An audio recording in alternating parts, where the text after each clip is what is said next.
वालेकुम, मैं हूं कलीमुल्लाह। आज हम बात करेंगे तुर्की में फुटबॉल्स का कारोबार बड़े पैमाने पर कैसे किया जा सकता है। इसका तरीकाकार क्या है। हमारे साथ हैं अली अकबर साहब। अस्सलाम वालेकुम सर, क्या हाल है। वालेकुम अस्सलाम कलीमुल्लाह। मैं ठीक हूँ, आपका क्या हाल है? अल्हम्दुलिल्लाह सर, मैं ठीक हूं। सर आप हमें बताएं कि तुर्की में फुटबॉल्स का कारोबार बड़े पैमाने पर कैसे किया जा सकता है, इसका क्या तरीकाकार है और इसका पोटेंशियल क्या है। जी कलीमुल्लाह, बहुत अच्छा सवाल है, बहुत टॉपिक शुक्रिया बहुत सर। अच्छा है। जब हम बात करते हैं कि टर्की में फ़ुटबॉल का बिज़नेस, तो टर्की की आबादी तकरीबन आप समझ लें 8 करोड़ आबादी है उसकी। जी सर बिल्कुल। और टर्की की जो नेशनल गेम है, यानी स्पोर्ट्स के हवाले से हम बात करते हैं, तो वो टर्की की जो नेशनल गेम है वो फ़ुटबॉल है। सबसे ज़्यादा खेला जाने वाला खेल जो है टर्की के अंदर फ़ुटबॉल है। ज़बरदस्त सर। और टर्की में जितना भी फुटबॉल यूज़ होता है वो आप समझ लें 90% जो है वो इम्पोर्ट होता है। वो चाइना से हो या पाकिस्तान से हो। पाकिस्तान बहुत बड़ा दुनिया का एक्सपोर्टर है फुटबॉल का। जी सर। तो इस हवाले से जब हम देखते हैं कि इतनी बड़ी आबादी और उनका जो है ये एक समझ लें सबसे ज़्यादा खेला जाने वाला खेल जो है वो फ़ुटबॉल है।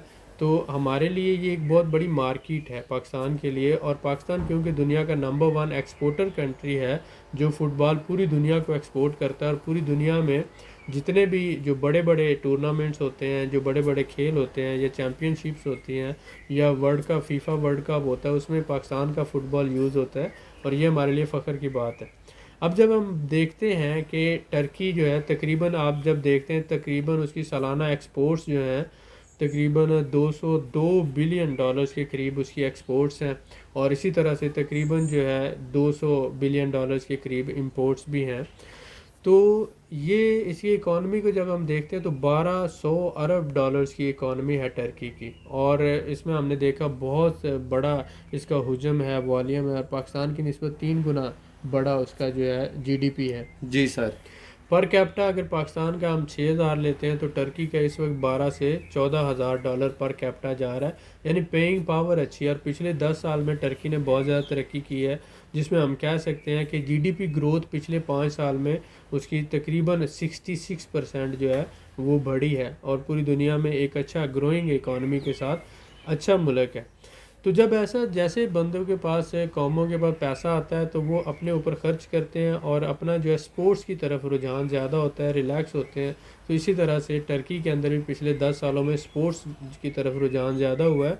और यहाँ के बच्चे जो है, स्कूलों के बच्चे हैं, कॉलेजेस के बच्चे हैं, फुटबॉल खेलते हैं।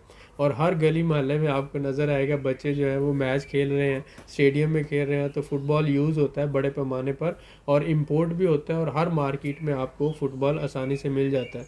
तो इसका मतलब ये है कि Pakistan being a football exporter country, हमारे लिए ये टर्की जो है एक बहुत बड़ी मार्केट है। और हम यहाँ पर इस पोटेंशियल को कैप्चर कर सकते हैं अगर हम प्रॉपर मार्केटिंग करें और प्रॉपर यहाँ पे काम करें, तो अपने बिज़नेस को टर्की में एक्सपैंड किया जा सकता बिल्कुल ठीक है सर, बहुत शुक्रिया। है। Sir welcome. मैं आपसे जानना चाहूँगा कि टर्की किन ममालिक से फ़ुटबॉल इंपोर्ट करता है। जी डेफिनेटली, जैसे मैंने बताया कि टर्की मोस्टली पाकिस्तान से, चाइना से, और इसके साथ साथ ब्राज़ील है, साथ ही साथ रशिया है। जी ये सर। कुछ क्वांटिटी में जो है ये मोस्टली जो है ज़्यादातर आप कह लें कि ये चाइना और पाकिस्तान से जी इंपोर्ट सर। करता है। ठीक है, इसके अलावा जो हमारी डिफरेंट मार्केट्स हैं, चाइना और पाकिस्तान जो है ज़्यादातर किन मार्केट में काम कर रहा है, तो ये रशिया को हम एक्सपोर्ट करते हैं, ब्राज़ील को एक्सपोर्ट करते हैं, टर्की को एक्सपोर्ट करते हैं, और इसके अलावा यूरोपियन कंट्रीज़ जो हैं जी इनको सर। एक्सपोर्ट करते हैं। तो अब मेन दो ही सोर्सेज हैं जो आप कह लें। अगर तीसरा मिलाना चाहते हैं तो इंडिया से भी जो है कुछ हद तक क्वांटिटी में काम होता है इसका। जी सर बिल्कुल ठीक है, बहुत जी शुक्रिया। सर मैं आपसे जानना चाहूँगा कि टर्की में कौन कौन सी स्पोर्ट्स गुड्स इंपोर्ट होती हैं। जी बिल्कुल, जैसे मैंने कहा कि फ़ुटबॉल है एक, तो ये आ गया। जी उसके बाद सर। अगर हम बात करते हैं बास्केटबॉल है, ये भी बहुत बड़ी क्वांटिटी में इंपोर्ट होता है। वॉलीबॉल है, जी यानी कि सर। सबसे ज़्यादा खेला जाने वाला खेल टर्की के अंदर फ़ुटबॉल है। उसके बाद दूसरे नंबर पे बास्केटबॉल है और तीसरे नंबर पे वॉलीबॉल है। ये तीन जो है टर्की के बहुत फेमस खेल हैं। मैं दोबारा रिपीट करूँगा, फ़ुटबॉल नंबर 1 है, उसके बाद बास्केटबॉल नंबर 2 है और वॉलीबॉल नंबर 3 है। ये तीन जो हैं टर्की में बहुत ज़्यादा खेले जाने वाले खेल हैं। तो इसीलिए फुटबॉल है, सोसर बॉल है, वॉलीबॉल है और बास्केटबॉल है, ये बहुत ज़्यादा क्वांटिटी में इंपोर्ट होते हैं टर्की के अंदर। जी सर, ठीक बिल्कुल है। ठीक हो गया। तो इसलिए स्पोर्ट्स गुड्स में अगर हम बात करते हैं तो ज़्यादातर ये इन्हीं प्रोडक्ट्स की होती है। जी सर, बिल्कुल ठीक है, बहुत शुक्रिया। ये सर मैं आपसे वेलकम। जानना चाहूँगा कि जैसा कि आपने बताया तुर्की का कौमी खेल जो है फुटबॉल है, जी तो जी। हमारा कौमी खेल पाकिस्तान का हॉकी है, लेकिन फिर भी वहाँ पे क्रिकेट ज़्यादा खेला जाता है। तो क्या तुर्की फुटबॉल के अलावा भी कुछ खेल खेले जाते हैं इसके जी अलावा? डेफिनेटली, जैसे फुटबॉल है, मैंने बताया आपको, फुटबॉल के अलावा बास्केटबॉल वहाँ पर ज़्यादा खेला जाता है, वॉलीबॉल खेला जाता जी है। सर। उसके अलावा चार उनकी लोकल फुटबॉल की टीमें हैं, तीन जो है, जिनमें ये एक तो है फैनर भाषा के नाम से, जी फैनर सर। भाषा। दूसरी जो है गलाता सराय के नाम से है। और तीसरी बेशकी ताश। बेशकी ताश, गलाता सराय और फैनर भाषा जो है, ये जो तीन उनकी बड़ी फुटबॉल की टीमें हैं जो आगे ये टर्की उसके अलावा फुटबॉल के डिफरेंट इवेंट्स भी अरेंज करवाता है, जिनके अंदर जो है यूरो आ जाता है, हमारे यूरो फुटबॉल की चैम्पियनशिप है, फीफा वर्ल्ड कप जो है ये, और इसके साथ साथ यूरो बास्केटबॉल है, यूरोपियन यूनियन की डिफरेंट चैम्पियनशिप है, और क्लब लेवल के डिफरेंट जो है इवेंट्स जो टर्की के अंदर अरेंज होते हैं। उसके अलावा जैसे मैंने बताया कि टर्की में जितने भी स्कूल कॉलेजेस के बच्चे हैं, ये सारे जो सबका पसंदीदा मोर देन 80% जो खेल है वो फुटबॉल ही है। जी ठीक सर, है। और बिल्कुल इसके ठीक है। अलावा दूसरा फेमस जो है वो बास्केटबॉल है और वॉलीबॉल आ जाता है। तो ज़्यादातर जो है इसलिए इसी में पोटेंशियल है। ये दो तीन खेल टर्की में ज़्यादा खेले जाते हैं। अगर आप स्पोर्ट्स गुड्स का बिज़नेस करना चाहते हैं तो आप ये तीन तरह की प्रोडक्ट्स टर्की में इंपोर्ट करें पाकिस्तान से। फुटबॉल्स हैं, वॉलीबॉल्स हैं और बास्केटबॉल्स हैं, ये इंपोर्ट करें। उसके अलावा जो है आप स्पोर्ट्स वेयर्स आ जाते हैं, उसमें कर लें। तो ज़्यादातर फुटबॉल, वॉलीबॉल और बास्केटबॉल, ये तीन तरह का ज़्यादातर की इंपोर्ट्स हैं पाकिस्तान से, उसमें पोटेंशियल है। जी सर, बहुत शुक्रिया।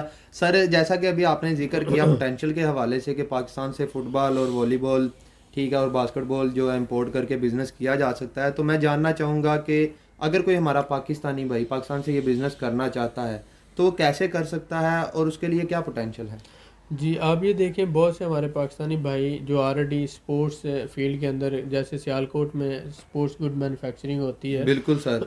दुनिया में हर तरह के, जैसे वहाँ पर फुटबॉल्स बनते हैं, सोसर बॉल्स बनते हैं, बास्केट बॉल बनते हैं, उसके साथ साथ वॉलीबॉल बनते हैं, फिर क्रिकेट की बॉल्स बनती हैं, क्रिकेट बैट्स बनते हैं, हॉकीज़ हैं, इसी तरह से डिफरेंट जो आ जाते हैं हमारे पास। जी तो सर। सियालकोट से बहुत सी स्पोर्ट्स गुड्स जो हैं वो पूरी दुनिया में एक्सपोर्ट होती हैं, और पाकिस्तान नंबर वन जा रहा है, उन कंट्रीज़ में टॉप लेवल पे जा रहा है जो स्पोर्ट्स गुड्स जो एक्सपोर्ट करते हैं। जी सर।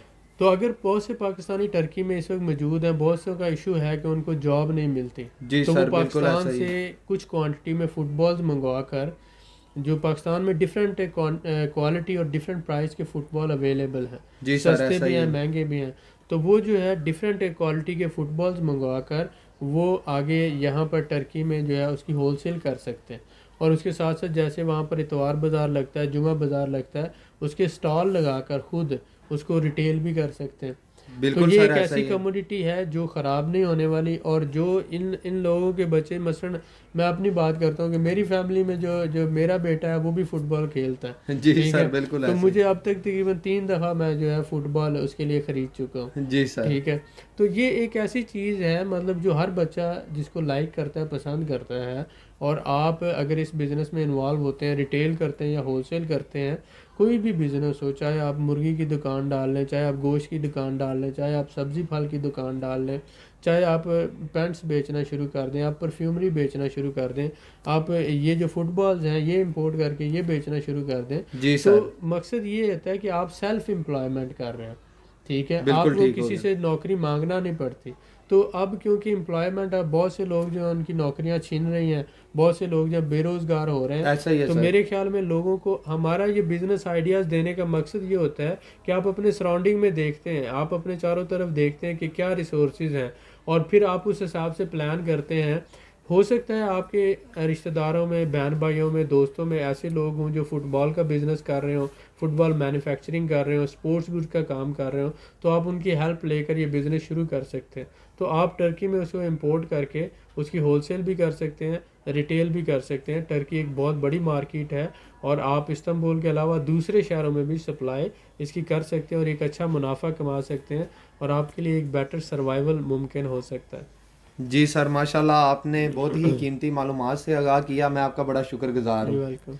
मज़ीद मालूमात के लिए हमारे चैनल को सब्सक्राइब करें, वीडियो को लाइक करें और शेयर करें, बेल आइकन को ज़रूर प्रेस करें ताकि हमारी अगली वीडियो आपको मिल सके। अल्लाह हाफिज़।